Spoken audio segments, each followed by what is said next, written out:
Hello guys welcome back to my channel Sajilo education र आजको भिडियोमा चाहिँ हामीले बिबिएस फर्स्ट इयरको बिजनेस इङ्ग्लिस अन्तर्गत क्वेसन नम्बर 10 जुन चाहिँ जेनरली हाम्रो 6 मार्क्सको हुन्छ त्यो डिस्कस गर्न जाँदैछौँ।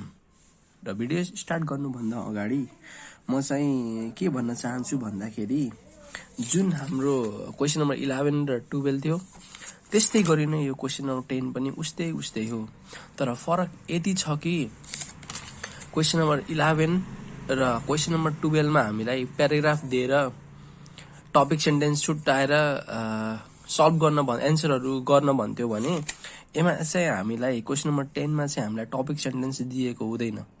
यसमा चाहिँ टपिक सेन्टेन्स हामीले आफै बनाउने हो र त्यही टपिक सेन्टेन्सको आधारमा हामीले यस्तै 11 र 12 जस्तै हामीले एउटा आफै प्याराग्राफ हामीले आफै बनाउने हो के, बुझ्नुभयो नि।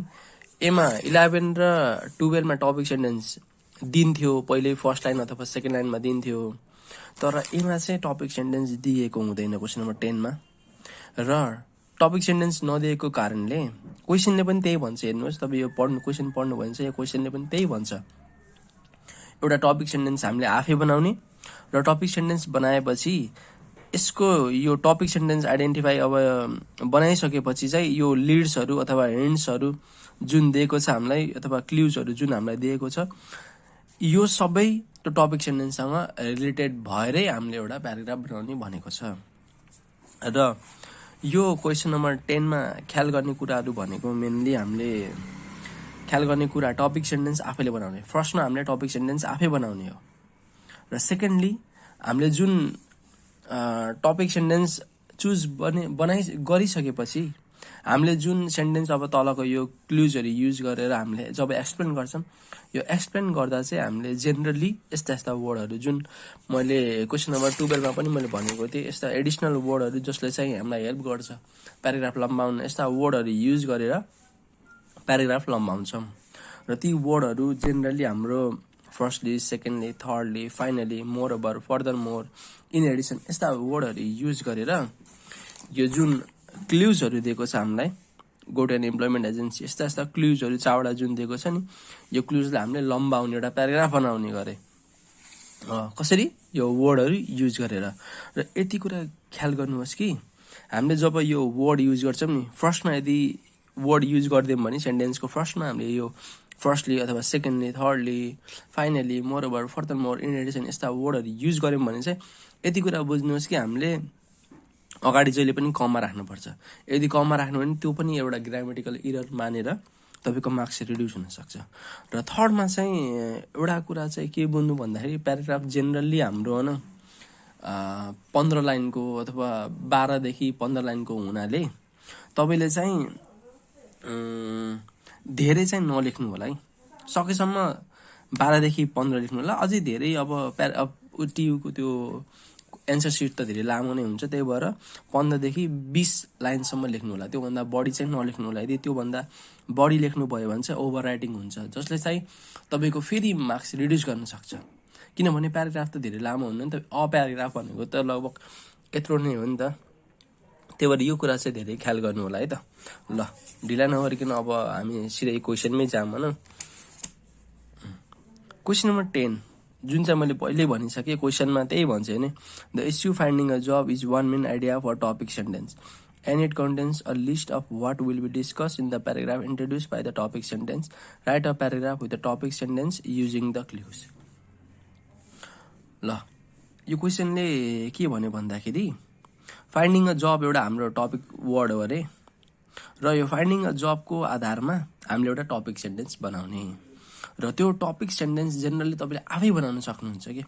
एउटा स्याम्पल म देखाउँछु तपाईँलाई, यसरी बनाउन मिल्छ। हेर्नु, finding a job has never been easy, however there are some methods or ways by which you can easily find a job.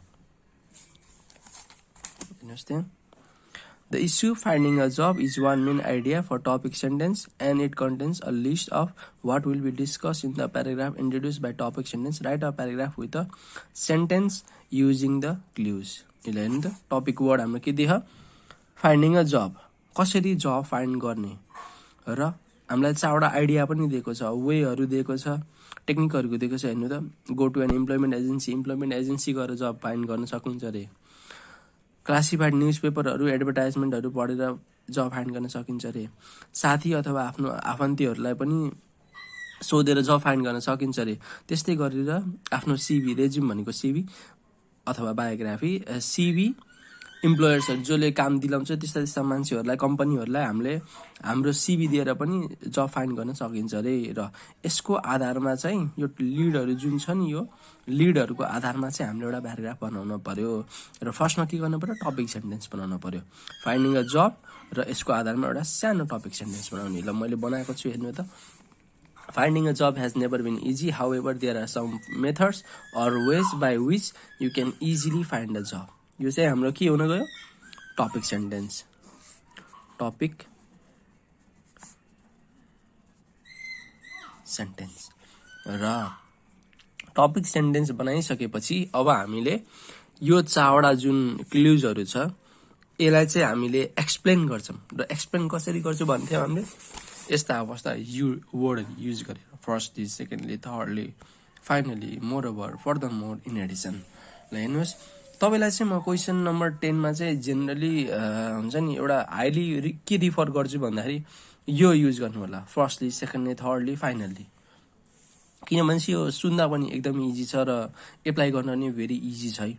यदि हेर्नुहोस्, अब फर्स्टली, सेकेन्डली, थर्डली 4वटा भयो, अब 5वटा दियो भने के गर्ने, एउटा वर्ड यहाँ थपिदिने, moreover, furthermore, in addition. अब 6वटा दियो भने के गर्ने, अझ एउटा थपिदिने। त्यस्तै वर्डहरू युज गरेर चाहिँ प्याराग्राफलाई हामीले जसरी पनि लम्बाइदिने हो। लम्बाउने अनि फेरि त्यस्तो धेरै पनि नलम्बाउने है, त्यही 15 देखि 20 लाइनसम्म लम्बाउने। त्यसले चाहिँ ग्यारेन्टी लगभग यस्ता वर्ड युज गरेर तपाईँले ग्रामरहरू अलि इररहरू कम भयो भने चाहिँ मार्क्स निकै राम्रो आउनेछ तपाईँको।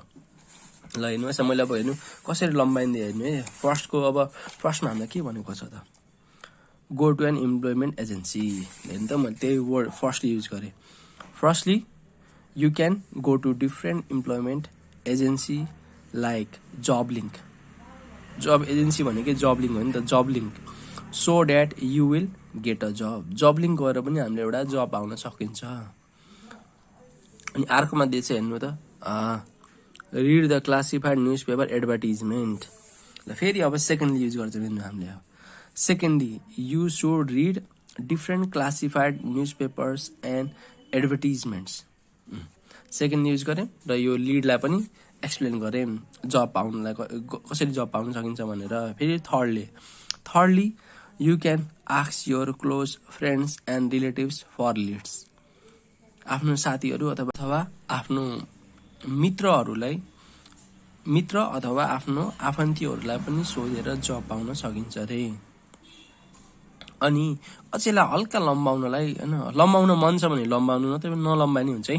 मैले हल्का लम्बाइदिएछु। Asking friends who are already in job is really helpful. जो साथीहरू जबमा अलरेडी छ, जसले जब गरिरहेको छ, त्यसलाई सोधेर झन् सजिलोले हामीले जब पाउन सकिन्छ भनेर लेखेको छु मैले। र फाइनल्ली अब फोर्थ लिड जुन छ हाम्रो, send resumes to possible employers. यसलाई चाहिँ हामीले फाइनली शब्द युज गरेर, हेर्नुहोस् कसरी लम्बाम। Finally, you are suppose to send resumes to possible employers in order to get a job. Finally अब हामीले जसले काम दिलाउँछ त्यस्ता मान्छेहरूलाई आफ्नो सिभी अथवा रेज्युम सेन्ड गरेर पनि हामीले जब पाउन सकिन्छ मैले भनेको छु। र यो लास्टमा चाहिँ मैले जुन लेखेको छु भने त, if you follow all this step you will definitely get a job. यदि तपाईँले माथिको स्टेपहरू, जब लिन जाने, न्युज पेपर पढ्ने, यस्ता सिभीहरू दिने, यस्ता काम गर्नुभयो भने चाहिँ तपाईँले डेफिनेटली स्योरली एउटा जब पाउनुहुनेछ भनेर मैले लेखेको छु। यो चाहिँ अप्सनल छ है, तपाईँले लेखे पनि हुन्छ, नलेखे पनि हुन्छ। यदि तपाईँको लामो भएन भने चाहिँ त्यति बेला यो लेख्दा हुन्छ है। र एउटा कुरा चाहिँ के ख्याल गर्नु भन्दाखेरि, हामीले चाहिँ लेख्दा चाहिँ, होइन, फर्स्टली सेकेन्डली त लेख्यौँ, तर अब चाहिँ नेक्स्टमा चाहिँ तपाईँले यो पनि बुझ्नु कि, होइन, लेख्दाखेरि यु क्यान भन्नु अथवा यु सुड भन्नु अथवा यु आर सपोज टु भनेर भन्ने यु सुड लेखेँ मैले यहाँ, त्यसपछि यु क्यान लेखेँ, त्यसपछि यु आर सपोज टु, यस्तै यस्तै युज यिनीहरू नै युज गरेर तपाईँले प्याराग्राफ लम्बाउँदा हुन्छ इजिली। ल आजको लागि चाहिँ यति नै। नेक्स्ट भिडियोमा चाहिँ मैले यो क्वेसन नम्बर 9 डिस्कस गर्नेछु र यो एकदमै इम्पोर्टेन्ट चाहिँ भर्बल सिग्नल अथवा भिजुअल सिग्नल दुईटामा ग्यारेन्टी एउटा चाहिँ आएकै हुन्छ। मैले धेरै फर्मेटहरू, धेरै क्वेसनहरू हेरेँ र धेरै रिसर्च पनि गरेँ। भर्बल सिग्नल अथवा भिजुअल सिग्नल क्वेसन नम्बर 9 मा चाहिँ आएकै हुन्छ र नेक्स्ट भिडियोमा चाहिँ मैले यही भर्बल सिग्नल अथवा भिजुअल सिग्नल दुइटै मैले एक्सप्लेन गर्नेछु। सो प्लिज फलो मी, ध्यानले हेरिदिनु होला। यति राम्रोसँग बुझ्नु भयो भने चाहिँ ग्यारेन्टी तपाईँले राम्रोसँग गर्नुहुनेछ। ल आजलाई यति नै। Please like, share and subscribe my channel. Thank you.